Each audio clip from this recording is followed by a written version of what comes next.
Pria ini tidak pernah sholat selama hidupnya, tetapi dijamin masuk surga oleh Nabi Muhammad. Di masa Rasulullah Shallallahu Alaihi Wasallam, dahulu ada seorang pria yang bernama Amru bin Sabit bin Waqshi. Ia juga dikenal dengan nama Usairim dari Bani Abdul Ashal. Awalnya, ia dulunya menolak untuk memeluk agama Islam karena kaumnya. Suatu hari Islam telah menyebar luas di kota Yasrib atau Madinah di bawah pimpinan sahabat Mus'ab bin Umair dan Asad bin Zurarah. Banyak kaum Bani Abdul Ashal baik pria maupun wanita yang masuk Islam termasuk di dalamnya kabilah Aus yang waktu itu di bawah pimpinan Sa'ad bin Mu'az. Semua telah memeluk agama Islam kecuali hanya seorang yang belum mau, yaitu Amru bin Sabit. Pada tahun 3 Hijriah atau bertepatan dengan tahun 625 Masehi, suatu hari Amru mencari keberadaan Sa'ad bin Mu'az namun tidak ketemu. Dan lalu didapati informasi kalau Sa'ad dan kaumnya yaitu umat Islam tengah ikut berjuang bersama Rasulullah di Uhud. Mendapati informasi demikian itu, jiwa Amru bin Sabit mulai tumbuh benih cinta terhadap Islam. Allah Subhanahu wa Ta'ala lalu memberikan benih-benih hidayah dalam hatinya. Di waktu itu juga, ia mendeklarasikan dirinya memeluk agama Islam. Kemudian ia mengambil tombak, pedang, dan peralatan perangnya. Kemudian, pergilah Amru bin Sabit menyusul Rasulullah dan umat Islam di Uhud untuk bergabung ikut perang dengan menunggangi kuda. Sesampainya di Uhud, orang-orang Islam di sana bertanya kepada Amru, "Kamu datang kemari untuk apa wahai Amru?" Amru lantas menjawab, "Sungguh sebenarnya aku sudah beriman." Di saat itulah kemudian Amru bin Sabit ikut dalam pertempuran perang Badar bersama Rasulullah dan pasukan Muslim. Namun dalam perang itu, Amru mengalami luka-luka yang cukup serius. Setelah peperangan usai, beberapa kaum muslimin dari Bani Abdul Ashal mencari para korban perang yang telah gugur atau syahid. Dan, tiba-tiba mereka menjumpai sosok Amru bin Sabit yang menjadi korban perang dengan kondisi tak berdaya. Mereka lalu bertanya kepada Amru, "Wahai Amru, untuk apa kamu datang kemari? Apakah dirimu ingin berperang demi kaummu atau mau memeluk masuk agama Islam?" Dalam kondisi sekarat, Amru lantas menjawab, "Karena rasa cintaku kepada agama Islam, diriku sudah beriman kepada Allah dan Rasul-Nya, dan diriku sudah masuk agama Islam.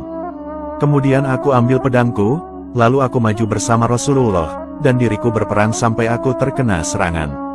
Amru lalu melanjutkan perkataannya, "Jika diriku mati, maka hartaku kuberikan kepada Nabi Muhammad yang bisa dipakainya sesuai dengan yang diinginkannya."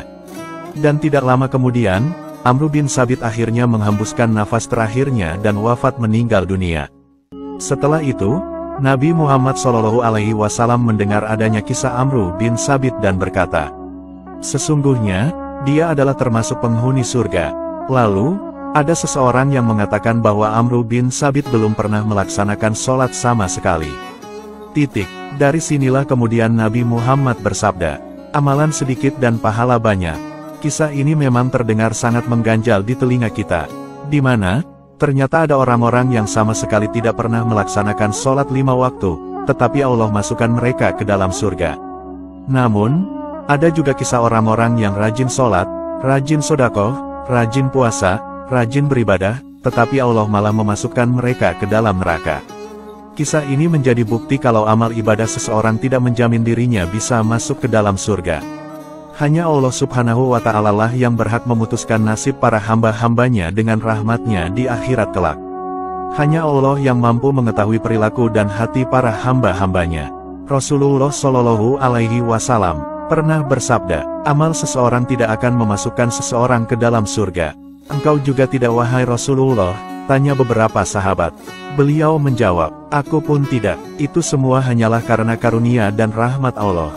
Hadis riwayat Bukhari dan Muslim. Dari sini kita bisa tahu, kalau amalan seseorang bukanlah sebab ia bisa masuk surga.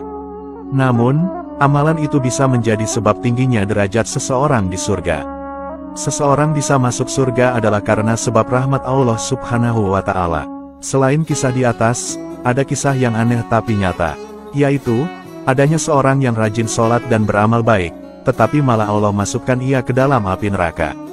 Dahulu kala, ada seorang wanita muslim yang sangat rajin beribadah. Di antara ibadah yang ia lakukan adalah gemar melakukan sholat malam, dan di waktu siangnya gemar melakukan ibadah puasa. Tidak cukup itu saja, wanita itu juga suka berbuat kebaikan dengan bersedekah. Namun di balik amal baiknya itu, ia memiliki sebuah perbuatan buruk, yaitu ia suka berbuat buruk dan menyakiti tetangganya sendiri. Kisah wanita ahli ibadah itu lantas disampaikan para sahabat kepada Rasulullah Shallallahu Alaihi Wasallam. Rasulullah lantas bersabda, tidak ada kebaikan padanya, dia adalah termasuk penghuni neraka. Kemudian para sahabat menyampaikan kisah wanita lainnya, di mana ada seorang wanita yang cuma mengerjakan sholat 5 waktu saja, bersedekah sedikit potongan keju, tetapi ia memiliki akhlak yang mulia yaitu tidak pernah menyakiti salah seorang pun. Dari kisah ini lantas Rasulullah bersabda, dia adalah seorang penghuni surga. Model wanita pertama yang suka menyakiti tetangganya adalah golongan ahli ibadah yang kelak akan Allah masukkan ia ke dalam neraka yang sangat panas dan mengerikan. Begitu pentingnya bagi seorang muslim agar selalu menjaga sikapnya, jangan sampai perbuatan buruk yang kadang dianggap sepele bisa saja menjebloskan seseorang ke dalam neraka. Adapun model wanita kedua tentu akan sangat beruntung sekali, meskipun hanya beribadah secara pas-pasan, beramal ala kadarnya, tetapi karena akhlak mulianya itu bisa menjadikan sebab ia menjadi penghuni surga yang penuh dengan kenikmatan.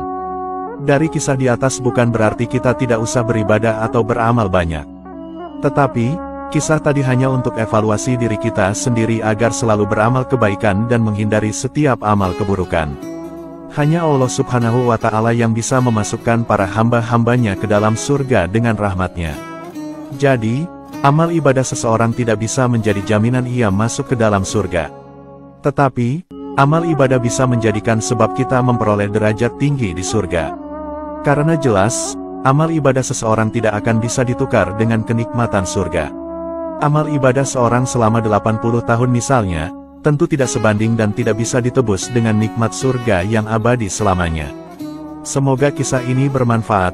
Wallahu a'lamu bishawab.